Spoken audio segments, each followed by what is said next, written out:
আসসালামু আলাইকুম বন্ধুরা, সবাই কেমন আছেন? আশা করি সবাই ভালোই আছেন। আমাদের এখন কিন্তু মোটামুটি একটা সিজন আইসে যাইতেছে। দেখেন এই অল্প বয়সে গাছগুলোর মধ্যে কি পরিমাণ ফল ধরতেছে আর কি। এগুলো হচ্ছে আমাদের রুজি রোজগারের অংশ।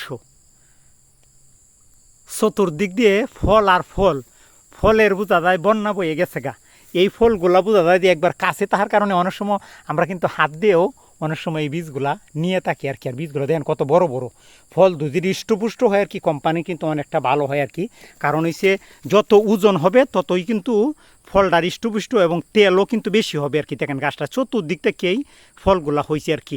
এইভাবেই আল্লাহর রহমত, বুঝুন। এই দেশটা একমাত্র উন্নত হয়েছে এই মনে যে চাষাবাদ দিই। আসলেই কৃষকরা সাপোর্ট দিলেই দেশ কিন্তু সামনের দিকে এগিয়ে নেওয়া যাওয়া সম্ভব। এই মালয়েশিয়াতে চাষের উপর ভিত্তি করে দেশটা কিন্তু উন্নত আর কি। সব দেশের বাইরে পাঠাইতেছে, সিঙ্গাপুরে পাঠাইতেছে, ওইখান থেকে কেমন করে যে ডলার ইনকাম করতেছে, দেশটার উন্নত হইতেছে। আর এইটা তো সারা বছর ফল দিয়ে যাইতেছে। তেলের ব্যবসা যে দেশগুলোতে, প্রত্যেকটা দেশই কিন্তু উন্নত। সবাই ভালো থাকবেন, সুস্থ থাকবেন। আমার চ্যানেলটা একটু সাবস্ক্রাইব করবেন প্লিজ ভাই।